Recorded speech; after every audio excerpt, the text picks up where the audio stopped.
Quando o Cristo falou, eu e o Pai somos um, ele estava colocando em verbo a própria essência do Vedanta Advaita, a filosofia não dualista expressa nos Upanishads da Índia. Segundo o Vedanta, os seres mais elevados, aqueles que atingiram um extraordinário grau de espiritualidade, são aqueles que se encontram mais dissolvidos na consciência absoluta, ou Deus, que os hinduístas chamam de Param Brahman. Se Jesus falou, quando ele falou assim, vós sois deuses, sois capazes de fazer uma montanha se mover, se tiverem uma fé perfeitamente inabalável. Sabemos que isso ainda é impossível no estágio ordinário de evolução no qual nos encontramos nesse mundo agora. Para o espiritismo kardecista, nosso mundo é considerado como sendo um mundo de provas e expiações, ainda bastante atrasado. Por outro lado, para o hinduísmo, mesmo aqui nesse planeta, estamos por realizar e podemos realizar a essência da nossa natureza interior, espiritual, o princípio divino que somos na verdade. Para o yoga, e segundo os Vedas, o ser é Satchitananda, ou seja, Sat, verdade, Chit, consciência, e Ananda, bem-aventurança. São diferentes visões para diferentes métodos de conduta religiosa e espiritual. Tomar o nosso mundo como inferior e usar dessa visão para justificar a impossibilidade de viver uma vida espiritualizada seria negativo. Mas o kardecismo se baseia na ação fraterna de perspectiva social, capaz de transformar o mundo de provas e expiações num novo mundo de regeneração. O hinduísmo, mais místico por natureza, leva em consideração primordial o indivíduo e sua realização espiritual, dando menos importância aos aspectos coletivos no tocante à evolução. Nós, ocidentais de cultura cristã, nos situamos como muito distantes de uma condição espiritual mais elevada, pois nos identificamos fortemente com o mundo transitório e vivemos como se ele fosse real e permanente. Somos consciências ainda atreladas às patas da matéria. Não conseguimos pensar adequadamente e geralmente somos escravos do nosso próprio pensar. Não comandamos nossa mente, mas geralmente somos comandados por ela. Sofremos as intempéries de nossos apegos, desejos insatisfeitos e vivemos na ignorância de nós mesmos. Mesmo sendo seres eternos, nossos momentos de felicidade são fugazes e geralmente estão firmemente vinculados aos prazeres de satisfação de nossas necessidades corporais e sentidos orgânicos. A plena felicidade em espírito ainda é para nós um exercício incipiente e impermanente.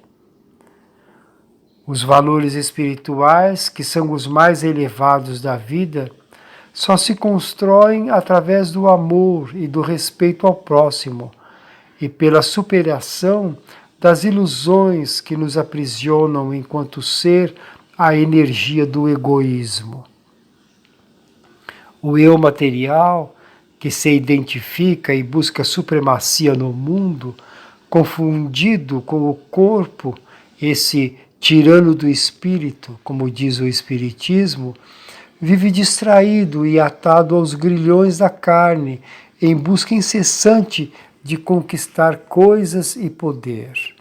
Esse pequeno eu, que se nos apresenta como sendo o próprio corpo físico, que julga permanecer assim até mesmo depois de abandonar a roupagem carnal pela morte, ele precisa se dissolver. Mas como? Através da ação desprendida e caridosa, diz o Espiritismo. E a yoga fala em praticar o Karma Yoga, que é basicamente o agir sem se prender aos frutos da ação.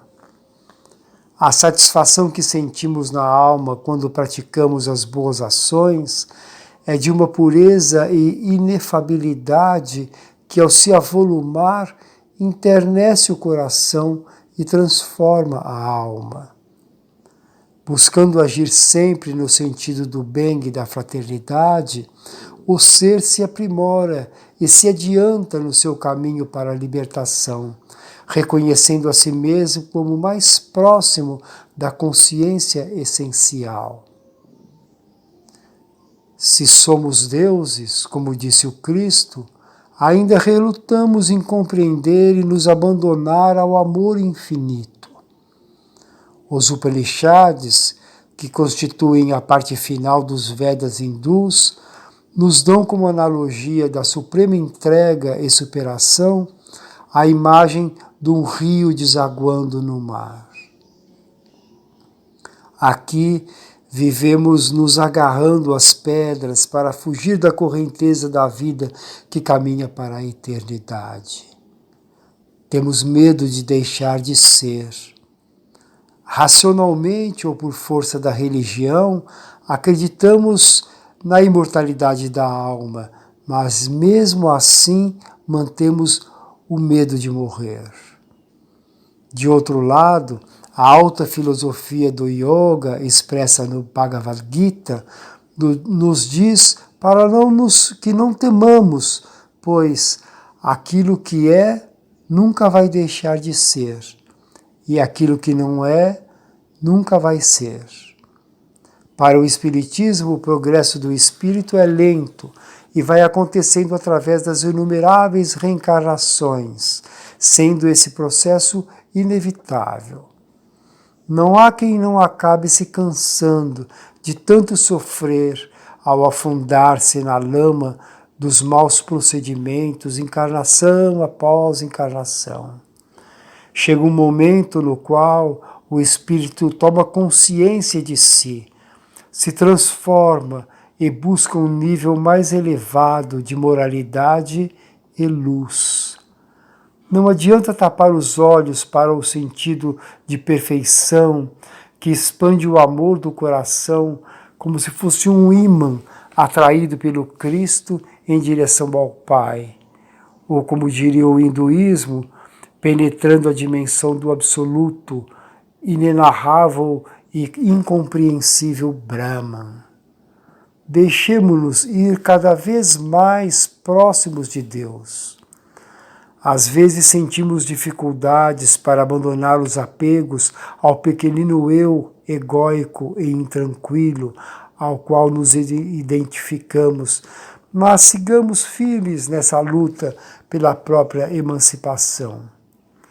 Agora, semeemos em nossos corações o sentimento de gratidão pela vida.